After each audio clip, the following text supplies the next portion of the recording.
तो जो आज आप भारत में आज राइट विंग इतना पॉपुलर और फैला हुआ देखते हो, इसकी नींव 110 साल पहले रख दी गई थी 1915 में। कांग्रेस को लगता था कि माइनॉरिटी सेकुलरिज्म का नाम लेकर न्यूट्रल होकर आसानी से ही सारे चुनाव जीतती रहेगी। आरएसएस ने पूरे देश में सरस्वती विद्या मंदिर नाम से स्कूल्स खोले और नेशनलिज्म का एक नया कॉन्सेप्ट और एक नया रिवॉल्यूशन लेकर आई। यूथ विंग के लिए बजरंग दल का फॉर्मेशन हुआ, विश्व हिंदू परिषद का फॉर्मेशन हुआ। कांग्रेस ने आरएसएस को आतंकवादी संगठन कहकर उसको बैन करने की भी कोशिश की। कांग्रेस को लगता था कि एक आम आदमी क्या ही कर सकता है और आरएसएस ने इसे ही अपना हथियार बनाया। हर एक छोटे से छोटे आदमी को अपना विजन समझाया और उसे हथियार बनाया।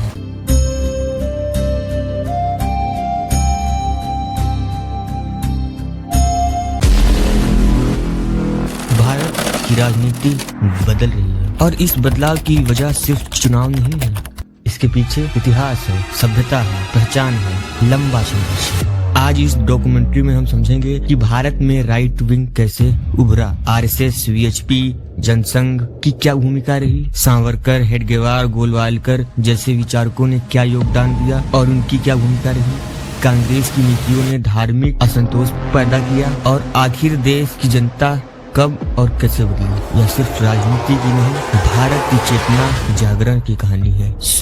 आज की इस डॉक्यूमेंट्री में हम जानेंगे कि भारत में जो आज इतना हम पॉपुलर राइट विंग देखते हैं, यानी कि आज हमारे समाज का एक बहुत ज्यादा वर्ग, बहुत से ज्यादा ही वर्ग, लगभग मैक्सिमम राइट विंग वाला है। आज इंडिया में लेफ्ट विंग बहुत कम रह गई है, बहुत ही कम, और ये दिन पर दिन और कम होती जा रही है। तो हम बिल्कुल अच्छे से जानेंगे कि आखिर ये जो हम आज राइट विंग देख रहे हैं वो कैसे आया और क्या क्या किसकी किनका योगदान रहा इसमें, और कैसे ये चीज हुई और क्या कांग्रेस की नीतियों की वजह से हुआ या फिर जो भी रहा है हम देखेंगे। चलिए स्टार्ट करते हैं आज के हमारे डॉक्यूमेंट्री को। चैप्टर 1 से उपनिवेशवाद, राष्ट्रवाद और सांस्कृतिक पहचान। भारत में राइट विंग का उदय अचानक नहीं हुआ, इसकी शुरुआत 1947 से पहले की है, जब भारतीय समाज अपनी पहचान खो रहा था। स्वतंत्रता आंदोलन के दौरान दो विचार उभरे, गांधी नेहरू का आधुनिक उदारवादी राष्ट्रवाद और दूसरा वीर सावरकर का सांस्कृतिक राष्ट्रवाद। जहां गांधी नेहरू अहिंसा की बात करते थे, वीर सावरकर हिंसा की बात करते थे। सावरकर ने कहा, राष्ट्र सिर्फ राजनीति नहीं होता, राष्ट्र एक सांस्कृतिक इकाई होता है। उनके लिए हिंदुत्व धर्म नहीं, एक सांस्कृतिक पहचान थी,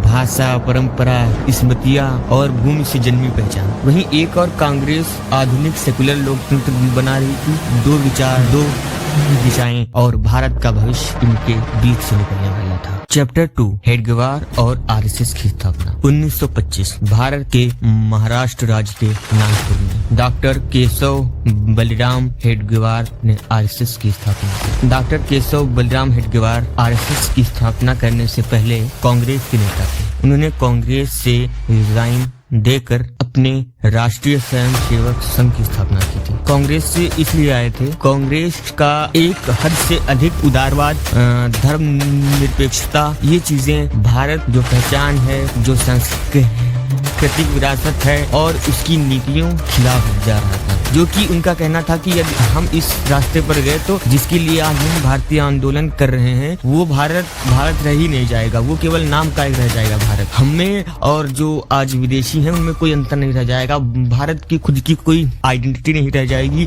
उसका खुद का कोई कल्चर नहीं रह जाएगा, उसकी खुद की कोई नीतियां नहीं रह जाएंगी। उनका मानना था कि भारत की कमजोरी राजनीति में नहीं, भारत समाज में जो छोटे छोटे जातियों में या फिर छोटे छोटे वर्गों में जो बटे हुए हैं उनमें है। आरएसएस की नींव रखी गई अनुशासन पर, सेवा पर, संगठन पर, चरित्र निर्माण पर। आरएसएस ने राजनीति को सीधे नहीं छुआ लेकिन समाज को छुआ। शाखाएं, स्वयंसेवक, सेवा कार्य, विद्यालय, सब धीरे धीरे सामाजिक शक्ति बनने लगा। आरएसएस एक विचार नहीं, एक व्यवस्था बन रहा था। चैप्टर 3, गोलवालकर और संगठन की शक्ति। डॉक्टर हेडगेवार के बाद एमएस गोलवालकर ने आरएसएस को राष्ट्रव्यापी बनाया। उनका मानना था राष्ट्र पुनः निर्माण समाज से शुरू होता है। उन्होंने संगठन को गहराई दी, एकता और अनुशासन को उसका आधार बनाया। आरएसएस राजनीति नहीं करता था लेकिन राजनीति आरएसएस को नजरअंदाज भी नहीं कर पाती थी, क्योंकि समाज की नब्ज आरएसएस के पास थी। ये बात तब से लेकर आज तक मान्य है। आज भी समाज की नब्ज आरएसएस के पास ही है।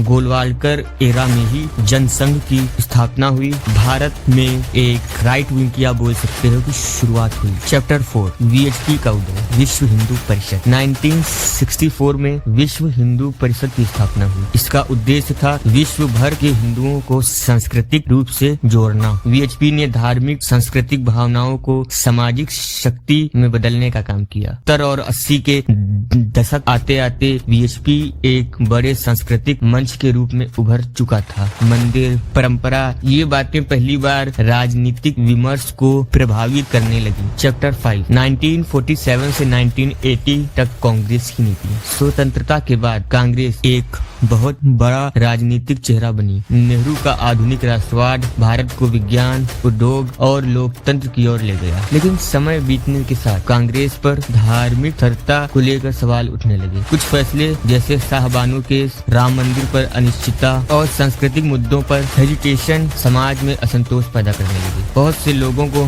कि कांग्रेस उनकी सांस्कृतिक भावनाओं को नहीं समझती। यही असंतोष दक्षिण पंथ की ऊर्जा बन गया। 1948 गोडसे और राजनीतिक झटका। 30 जनवरी 1948 नाथूराम गोडसे द्वारा गांधी की हत्या देश के इतिहास का सबसे अहम अध्याय था। घटना के तुरंत बाद आरएसएस पर प्रतिबंध लगाया गया। जांच हुई, कई सवाल उठे। बाद में न्यायालय ने कहा कि हत्या में आरएसएस की कोई संस्थागत भूमिका नहीं थी। प्रतिबंध हटा दिया गया। लेकिन इस घटना ने दक्षिण पंथ विचार को एक गहरा दाग और एक गहरी चुनौती दोनों दी। चैप्टर 7 जनसंघ से बीजेपी का जन्म। 1951 में डॉक्टर श्यामा प्रसाद मुखर्जी कांग्रेस गवर्नमेंट में मंत्री थे। उन्होंने कांग्रेस से इस्तीफा देकर आरएसएस की सहायता से भारतीय जनसंघ की स्थापना की। यह आरएसएस के स्वयंसेवकों का पहला राजनीतिक मंच था। आवाज छोटी थी, दिशा स्पष्ट थी। 1975 में इमरजेंसी के बाद लोगों ने एक बार फिर से नए राजनीतिक विकल्प शुरू किए। 1977 में जनता पार्टी बनी। पहली बार दक्षिण पंथ सत्ता में आया, लेकिन यह सरकार ज्यादा दिन नहीं चली। 1980 में जनसंघ के नेताओं ने एक नई पार्टी बनाई जिसका नाम था भारतीय जनता पार्टी। यहीं से शुरुआत होती है में दक्षिण पंथ के उदय की। भारतीय जनता पार्टी का फॉर्मेशन समझ लो उस दिन जन्म हुआ था भारत में राइट विंग का। इसका अर्थ ये नहीं है कि इसी दिन जन्म हुआ था, लेकिन मेजर जन्म इस दिन माना जाता है क्योंकि इस दिन भारतीय जनता पार्टी का फॉर्मेशन हुआ था। और आज तक भारत में सबसे बड़ी एक राजनीतिक और राइट विंग पार्टी मानी जाती है वो भाजपा ही है। वाजपेयी और आडवाणी ने इस पार्टी को राह दी। धीरे धीरे संगठन मजबूत हुआ और समाज दक्षिण पंथ के विचारों को समझने लगा। चैप्टर 8 1990 का दशक, सांस्कृतिक राजनीति। 1980 का दशक भारतीय राजनीति का सबसे अहम समय था। एल.के. आडवाणी की रथ यात्रा, राम मंदिर आंदोलन, हिंदू पहचान की चर्चा, ये सब मिलकर भारतीय राजनीति को बदलने लगे। यह सिर्फ मंदिर का मुद्दा नहीं था, यह सांस्कृतिक आत्मसम्मान का प्रश्न बन गया। यही दशक था जब कांग्रेस का पतन शुरू हुआ। दक्षिण पंथ का उदय तेजी से हुआ। चैप्टर 9 सन 2014। हम सब जानते हैं सन 2014 में क्या हुआ और सन 2014 से दक्षिण पंथ का उदय कितनी तेजी से हुआ। सन 2014 ने भारत की राजनीति को एक नया अध्याय दिया। नरेंद्र मोदी मजबूत नेतृत्व, आक्रामक संचार, गरीबी, विकास, राष्ट्रीय सुरक्षा, इन मुद्दों ने जनता को जोड़ दिया। पहली बार दक्षिण पंथ सिर्फ भावना नहीं, व्यापक राजनीतिक शक्ति बन गई। सन 2014 सन 2019 की जीत ने यह साफ कर दिया कि भारत की राजनीति ने दिशा बदल दी है। चैप्टर 10 भारत जनता का मनोवैज्ञानिक बदलाव। दक्षिण पंथ के उभार का सबसे पार्टी या नेता नहीं बल्कि जनता है। लोग अपनी सांस्कृतिक पहचान खुलकर अपनाने लगे। सोशल मीडिया ने आवाज दी। मंदिर, भाषा, इतिहास, ये सब मुख्य धारा बन गए। भारत ने अपनी आत्मा दोबारा खोजनी शुरू। अंतिम संदेश में आपसे मैं यही कहना चाहूंगा, भारत में दक्षिण पंथ का उदय किसी एक घटना, एक नेता या एक संगठन की देन नहीं। यह एक सदी की लंबी यात्रा है जहां सावरकर ने विचार दिया, हेडगेवार ने संगठन बनाया, वीएचपी ने सांस्कृतिक ऊर्जा